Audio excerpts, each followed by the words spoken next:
Hello everyone.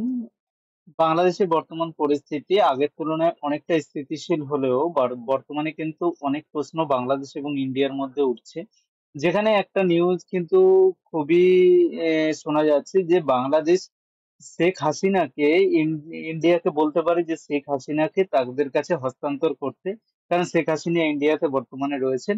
এবং সঙ্গে সঙ্গে কারণ শেখ হাসিনার নামে কিন্তু বর্তমানে প্রায় দুটো মার্ডার কেস রয়েছে, যেগুলো বাংলাদেশ সরকারের তরফ থেকে এফআইআর করা অর্থাৎ মার্ডার কেস তার উপরে দেওয়া রয়েছে। এর কাহিনী এবং কি বলছে বাংলাদেশের দপ্তর থেকে, আর সঙ্গে সঙ্গে কিন্তু একটা নিউজ খুবই আমরা দেখছি যে যেখানে বর্তমানে বাংলাদেশ চায়নার সঙ্গে একটা রিলেশন তার তৈরি করতে চলেছে, অর্থাৎ ইন্ডিয়ার সাথে তার রিলেশনটা ধীরে ধীরে নষ্ট হতে চলেছে। যদিও বর্তমান গভর্নমেন্ট আসার পরেও অনেক কিছু ইন্ডিয়ার প্রতি ইশারা তারা করছে যে তারা বর্তমানে চায়নার দিকে কিন্তু অনেকটা ঝুঁকে রয়েছে।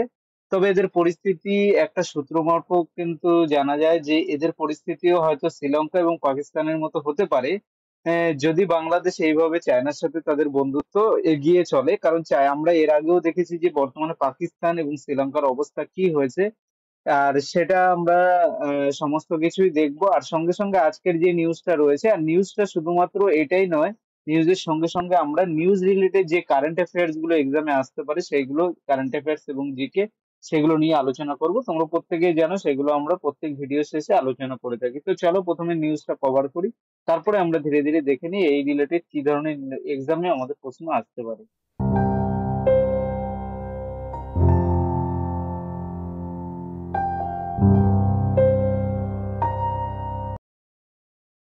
তো হ্যালো এভরিওয়ান, আমি শুভ, আর welcome to our channel general affairs. তো বাংলাদেশ থেকে যেই নিউজটা বর্তমানে কিন্তু খুবই এখন এই নিউজটাকে আমাদের শোনা যাচ্ছে, যেখানে বাংলাদেশ গভর্নমেন্ট শেখ হাসিনাকে কিন্তু ইন্ডিয়াকে বলতে পারে যে শেখ হাসিনাকে তাদের কাছে হস্তান্তর করতে, কারণ তার নামে কিছু মার্ডার কেস রয়েছে। কি রয়েছে? তো আমরা জানি যে ফিফথ আগস্ট শেখ হাসিনা কিন্তু বাংলাদেশ থেকে ইন্ডিয়াতে পালিয়ে এসেছিলেন, যখন বাংলাদেশের পরিস্থিতি খুবই ভায়োলেন্ট হওয়ার কারণে সেখান থেকে তিনি পদত্যাগ করে এবং চলে আসেন। এবং বর্তমানে নোবেল লরেট মোহাম্মদ ইউনূস কিন্তু তিনি বর্তমানে বাংলাদেশের যে প্রাইম মিনিস্টার পদে অর্থাৎ অ্যাডভাইসারি পদ হিসাবে সেখানে রয়েছেন, অর্থাৎ ইন্টারিম গভর্নমেন্ট যেটা তৈরি হয়েছে, সেই ইন্টারিম গভর্নমেন্টে মোহাম্মদ ইউনূস কিন্তু হেড করছেন। ঠিক। তো এবং বাংলাদেশে যে গভর্নমেন্ট যেটা রয়েছে তারা, একটা নিউজ যেটা শোনা যাচ্ছে, তারা রোহিঙ্গা রিফিউজি যেটা রয়েছে সেটা নিয়েও কিন্তু ইন্ডিয়ার উপরে একটা প্রেসার ক্রিয়েট করতে চাইছে এবং ইন্ডিয়াকে রিকোয়েস্ট করতে চাইছে যাতে তারা রোহিঙ্গা রিফিউজিদের জায়গা দেয়। তো কি এই কেস? তো মোহাম্মদ তৌহিদ হোসেন একজন যে বর্তমান ইন্টারিম গভর্নমেন্টের ডিফ্যাক্টো ফরেন মিনিস্টার যাকে বলা হতে পারে, মোহাম্মদ তৌহিদ হোসেন। তিনি কি বলেছেন? তিনি বলেছেন যে তারা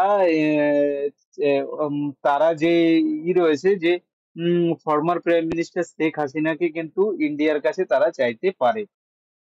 তো কি এর কারণ? তো দেখো, শেখ হাসিনার নামে কিন্তু অনেকগুলো যে শেখ হোসেন যে রয়েছেন তিনি এই বলেছেন যে শেখ হাসিনার নামে কিন্তু অনেক কেস ফাইল হতে চলেছে, কারণ অনেক কেস কিন্তু সে হয়তো ফেস করতে হতে পারে শেখ হাসিনাকে।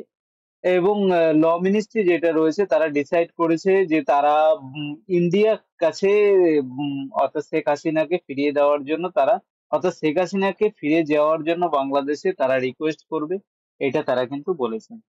সঙ্গে সঙ্গে তারা এটাও বলেছে যে বর্তমানে ইন্ডিয়ান গভর্নমেন্টে যে এই যে সিচুয়েশন, এম্বারেসিং সিচুয়েশন যে একটা ক্রিয়েট হয়েছে, যে যে তারা এটা ফিরিয়ে দিতে হবে। সঙ্গে সঙ্গে তারা কিন্তু এইটাও বলেছে যে মোহাম্মদ ইউনূস যিনি রয়েছেন তিনি ইন্ডিয়ার এই বর্তমান পরিস্থিতি, অর্থাৎ ইন্ডিয়া যে শেখ হাসিনাকে ইন্ডিয়াতে থাকতে দিয়েছে এইটা নিয়ে তারা খুশি নয়। যদিও 5ই আগস্ট যখন এখানে ফিরে আসে সেখানে কিন্তু বলা হয়েছে যে প্রায় 300 জন হত্যা হয়েছে, যে প্রোটেস্ট হয়েছিল সেখানে। সে হত্যার মধ্যে কিন্তু স্টুডেন্টরাও অনেকে রয়েছেন। সে এবং সে ক্যাবিনেট কিন্তু তার ক্যাবিনেটের দুজন মিনিস্টারের নামেও কিন্তু এই কেস বর্তমানে চলছে। তো আতাউর রহমান একজন deputy director of investigation cell যিনি রয়েছে ইন্টারন্যাশনাল ক্রাইমস ট্রিব্যুনালে, তিনি এটা বলেছেন যে আর একটা 3 নম্বর আর একটা কেস কিন্তু শেখ হাসিনার নামে ইনক্লুড হতে চলেছে, যেখানে শেখ হাসিনা এবং 10 জন মানুষের নামে কি রয়েছে যে মার্ডার এবং টর্চার এবং জেনোসাইডের যেটা রয়েছে যে প্রোটেস্ট টাইমে, সেই নিয়ে কিন্তু আর একটা, অর্থাৎ দুটো কেস অলরেডি হয়ে গেছে এবং থার্ড আর একটা কেস কিন্তু তার নামে ফাইল হতে সেখানে চলেছে। উম, এবং সঙ্গে সঙ্গে তারা বলেছে যে তারা বাংলাদেশ গভর্নমেন্ট ফর্মার মিনিস্টারকে তারা অ্যারেস্ট করবে, এবং বর্তমানে দুজন শেখ হাসিনা আর 3 জন মিনিস্টারকে কিন্তু তারা অলরেডি বা অ্যাডভাইজারকে তারা অলরেডি অ্যারেস্ট করেছে। এর পাশাপাশি যে বাংলাদেশ গভর্নমেন্ট যারা রয়েছে তারা রোহিঙ্গা যে ইস্যুটা রয়েছে সেই রোহিঙ্গা ইস্যু নিয়েও কিন্তু তারা রোহিঙ্গা ইস্যু নিয়েও তারা বলছে যে আহ, বাংলাদেশে যে বাংলাদেশ যে উম, বাংলাদেশ বর্তমানে রোহিঙ্গাদের কিন্তু ওখানে রিফিউজি হিসেবে থাকতে দিচ্ছে, এবং তারা ইন্ডিয়া সহ অন্যান্য দেশকেও কিন্তু রিকোয়েস্ট করছে যাতে রোহিঙ্গা যারা রয়েছে মায়ানমারে তাদেরকে, মায়ানমারে যে রোহিঙ্গা রিফিউজি রয়েছে তাদেরকে এখানে থাকতে দেওয়ার জন্য। তো প্রত্যেকেই জানো যে মায়ানমারের পরিস্থিতি কি রয়েছে। মায়ানমারে যে আরাকান আর্মি রেবেল গ্রুপ রয়েছে, সে আরাকান রেবেল গ্রুপ, এবং সেখানে যে একটা রয়েছে, তোমরা শুনে থাকবে, বুদ্ধিস্ট যারা রয়েছে সেই বুদ্ধিস্ট প্লাস মুসলিম, এই যে রয়েছে রোহিঙ্গা মুসলিম, এদের মধ্যে কিন্তু একটা ওখানে অ্যাটাক, মানে একটা ওখানে গন্ডগোল চলার কারণে 2017 সালে আমরা দেখেছি যে 2017 সালে প্রচুর রোহিঙ্গা যারা রয়েছে তারা ওই দেশ ছেড়ে তারা পালিয়ে এসেছে, কারণ সেখানে প্রচুর পরিমাণে কিন্তু ভায়োলেন্স শুরু হয়েছিল, এবং বাংলাদেশ প্রায় 7,30,000 রোহিঙ্গাদের তাদের দেশে জায়গা দিয়েছে, এবং তারা অন্যান্য দেশকেও রিকোয়েস্ট করছে যাতে এই এই তাদেরকে, এই রোহিঙ্গা রিফিউজি যারা রয়েছে তাদেরকে যাওয়ার জন্য, কারণ গত এক সপ্তাহের মধ্যে প্রায় 12 জনের থেকে বেশি, কিন্তু কয়েক ডজন হলো সেখানে লোকের মৃত্যু ঘটেছে এই যে ভায়োলেন্স রয়েছে সেই ভায়োলেন্স নিয়ে। যে আরাকান আর্মি যেটা রয়েছে তারা হলো কি রাখাইন স্টেট যেটা রয়েছে, একটা রাখাইন স্টেট, সেটা কোথাকার আমরা তোমাদের দেখো এই যে ছবিটা তোমরা দেখতে পাচ্ছ এটা হলো মায়ানমারের আমাদের চিত্র, এখানে আমাদের ইন্ডিয়া, এটা বাংলাদেশ, আর এটা হলো মায়ানমার। মায়ানমারের এই যে এলাকাটা তোমরা দেখছো এই এলাকাটা হলো রাখাইন স্টেট। এই রাখাইন স্টেটের কেসটা কি রয়েছে, এখানে যে বুদ্ধিস্ট যারা রয়েছে সেখানে মেজরিটি পরিমাণ বুদ্ধিস্ট রয়েছে, এবং মাইনরিটি যারা রয়েছে সেই মাইনরিটি রয়েছে হলো মুসলিম, এবং সেই কারণে কি হয়েছে সেখানকার যে রাখাইন স্টেটে যে আরাকান আর্মি রয়েছে সে একটা রেবেল মিলিশিয়া, তাদের মধ্যে কি রয়েছে মায়ানমার যে গভর্নমেন্ট, যেটা সিভিল গভর্নমেন্টকে তারা কিন্তু এগেনস্টে করেছে, এবং সিভিল গভর্নমেন্ট বর্তমানে কিন্তু সেখানে ক্র্যাশ হয়েছে, এবং সেখানে 2021 সালে, এবং সঙ্গে সঙ্গে তোমরা একটা জিনিসও দেখতে পারবে যে আহ, যে মায়ানমার যেটা রয়েছে সে মায়ানমারে যে মুসলিম এবং বুদ্ধিস্টের মধ্যে কিন্তু একটা বড় পরিমাণে একটা ভায়োলেন্স সেখানে চলছে। তো বাংলাদেশের পক্ষ থেকে ইন্ডিয়া সহ অন্যান্য দেশকে তারা রিকোয়েস্ট করছে যাতে এই রোহিঙ্গাদের থাকতে দেয়, এবং সঙ্গে সঙ্গে বাংলাদেশে যে অ্যাডভাইজারি যারা রয়েছে তারা এটাও জানিয়েছে যে বাংলাদেশের ইন্টারিম গভর্নমেন্ট যেটা রয়েছে তারা খুব তাড়াতাড়ি বাংলাদেশে একটা কিন্তু ইলেকশন, ফেয়ার ইলেকশন করতে চলেছে, এবং সঙ্গে সঙ্গে তারা ফেয়ার ইলেকশনে যেখানে রয়েছে সেই ফেয়ার ইলেকশনটা তারা চাইছে যে সেপ্টেম্বরের মধ্যে হয়ে যায়, যাতে যায় সেখানকার। এবং সঙ্গে সঙ্গে যে হোসেন যে রয়েছেন তিনি একথাও বলেছেন যে ঢাকা চায় যে ইন্ডিয়া সহ চায়না এবং ইউএস এর সঙ্গে ভালো টাইস তৈরি করতে। তবে একটা জিনিস মনে রাখবে, এর আগেও কিন্তু চায়নাতে কিছুদিন আগে আমরা দেখেছিলাম যে শেখ হাসিনা যখন চায়নাতে একটা কিছু পরিমাণ লোনের জন্য গেছিল, কিন্তু চায়না সেই লোন দিতে নারাজ হয়েছিলেন, কারণ এর আগে এই নিয়ে কিন্তু একটা নিউজ ওঠে, আর কিছুদিন ধরে একটা নিউজও তোমরা শুনবে যে ইউএসএ কি তাহলে বাংলাদেশের গভর্নমেন্ট ফেলার পিছনে একটা বড় হাত। শেখ হাসিনা সেখানে দাবি করেছিলেন, কিন্তু ইউএস এর তরফ থেকে কিন্তু জানানো হয়েছে যে না, তারা কোনো রকম এই প্রোটেস্টের সঙ্গে অংশীদারি নয়, বা প্রোটেস্টে তারা কোনোভাবে প্রোটেস্টকে সাহায্য করেনি, ঠিক আছে। তো এটা তো তোমরা নিউজ দেখলে, এবার সঙ্গে সঙ্গে চলো আমরা এই রিলেটেড যে কারেন্ট অ্যাফেয়ার্স গুলো এক্সামে আসতে পারে সেগুলো জেনে নিই।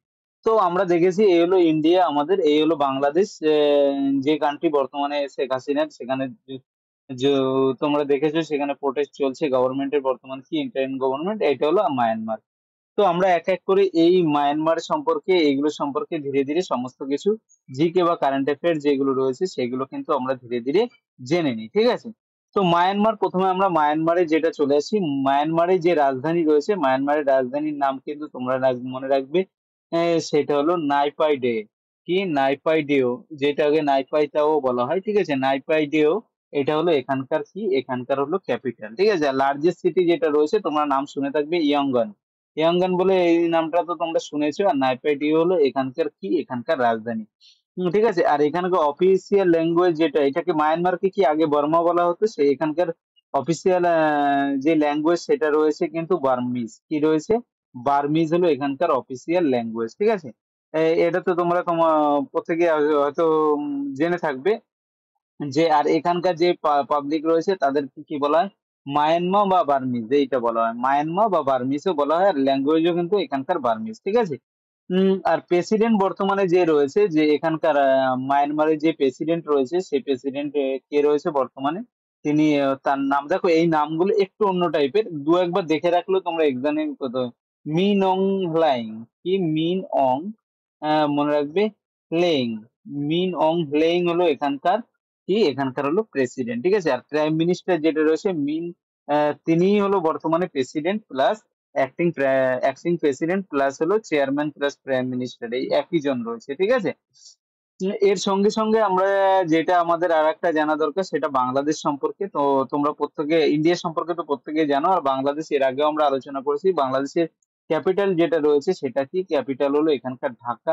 এখানকার কারেন্সি যেটা রয়েছে সেটা কি? কারেন্সি হলো টাকা। এবং বাংলাদেশের যে আম, যেটা যেটাকে বলা হতে পারে যে বাংলাদেশে বর্তমানে প্রেসিডেন্ট, তোমরা দেখেছো মোহাম্মদ, কি আছে, মোহাম্মদ শাহাবুদ্দিন। মোহাম্মদ শাহাবুদ্দিন ইনি কিন্তু এই